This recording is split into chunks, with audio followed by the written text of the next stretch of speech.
Shannon Bailey. A 30-year-old man is going to prison for stalking a 12-year-old girl while she was in intensive care. In court, the girl's mother tearfully told him to leave them alone.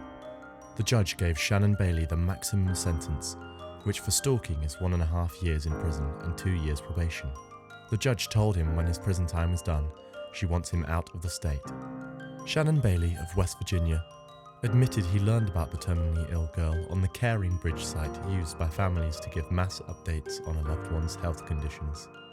He eventually sent Facebook messages to the girl he'd never met and made his way to Children's Hospital and her Waukesha home in an effort to see her. My daughter turned 12 years old unconscious in an ICU room, waiting for a liver to save her life. At that same time, Shannon Bailey was continually posting love letters, marriage proposals stating God had destined this and that he wouldn't stop fighting for their love. Just saying that out loud makes me sick to my stomach, the stalking victim's mother, Carrie Janeri Stalkers, said. The girl, now 13, has a long road to recovery, and her mother said it's been made a lot longer by Bailey, who claims he's misunderstood. But I love her, and I care for her. But I don't love her in the way some people maybe were misled to believe. My intentions towards her were no obsession or infatuation or some deviant sexual fantasy, nothing of that nature, Bailey said. The judge made it a part of her order that the Department of Corrections work with the state of West Virginia to make sure Bailey serves his probation there, far away from the girl he still claims to love. He promised to leave the family alone. Brian Johnston. A former Hillcrest High School teacher and coach was sentenced to a rider rehabilitation program for stalking a former student. Brian Lee Johnston, 50, was arrested in September following an investigation into stalking. The Idaho Falls Police Department discovered Johnston had enlisted current and former students in his attempts to stalk the victim, and that he had engaged in bizarre behavior such as putting a recorder in the victim's bedroom and urinating on her bed. Johnston resigned from his teaching position in August. According to court records, the victim requested a civil protection order after the two ended a relationship. The victim called police at least 8 times between May 29th and June 14th to report Johnston was following her around, primarily at a coffee shop she would visit before work. The victim gave an impact statement, saying she had become afraid every time she saw someone who looked like Johnston or had a similar car. The victim said she could not trust others because Johnston had enlisted her friends and strangers to help him stalk her. Defense attorney John Cutler said his client had respected the no-contact order since his arrest, and that the 6 weeks he spent in jail was a wake-up call. He said Johnston had been diagnosed with borderline personality disorder since his arrest, and that the psychological treatment he is receiving outside of jail could prevent him from repeating his actions.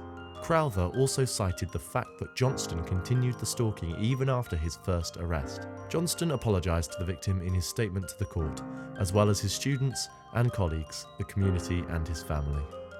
Johnston was given an underlying sentence of 1.5 to 5 years in prison.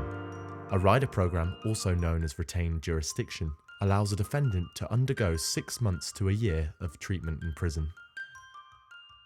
Jacob Larson.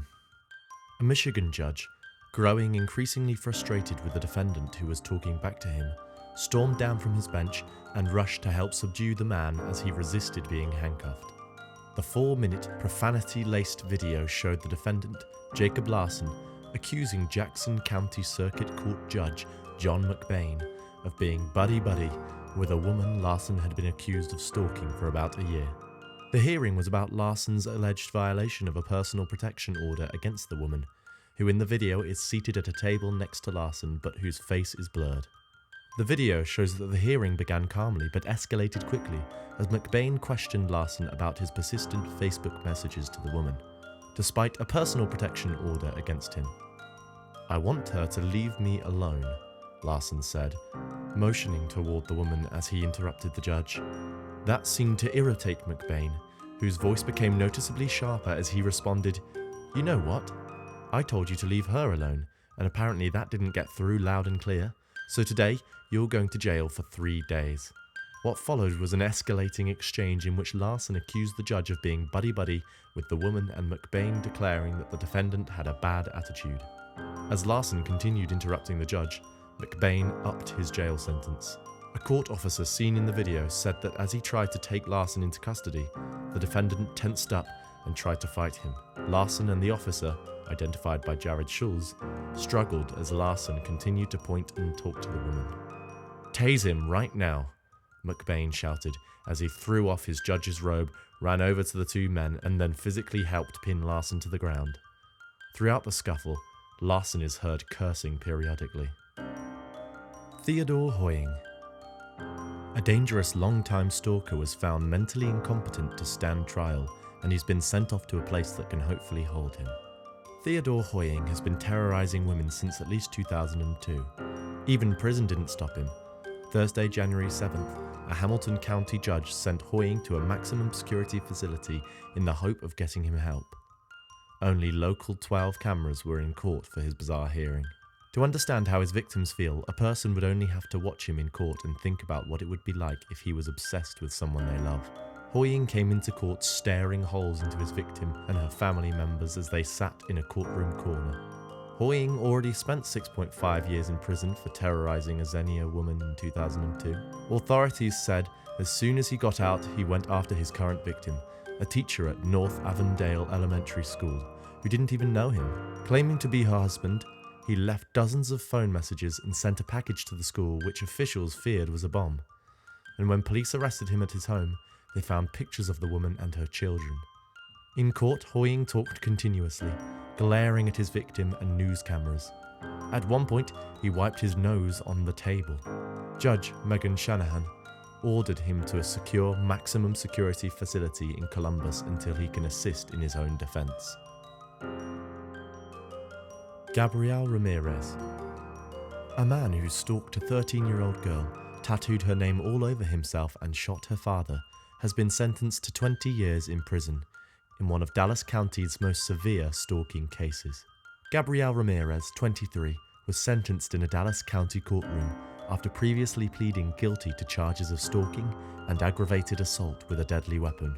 Ramirez called a 13-year-old teen girl numerous times, sent her flowers before her birthday, and went to her house only to be told by her father to go away.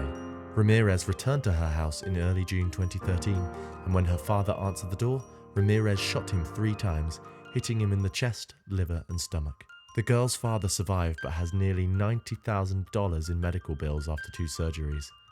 He said his life will never be the same. What may have startled prosecutors the most were nearly a dozen tattoos Ramirez had all over his body with the young girl's name, her birthday, and even her address. In court, Ramirez said he regrets the tattoos, which he said were all done under the heavy influence of drugs. He also said he was using cocaine, heroin, marijuana laced with PCP, Xanax, methamphetamine, and alcohol the day he shot the young girl's father. Stalking didn't stop when Ramirez was jailed. Ramirez sent numerous letters professing his love to the girl, as well as a letter to her mother and her father from behind bars. That was it for today's video. We hope you like it. If you want to see more interesting videos, then make sure to subscribe to our channel, hit the like button.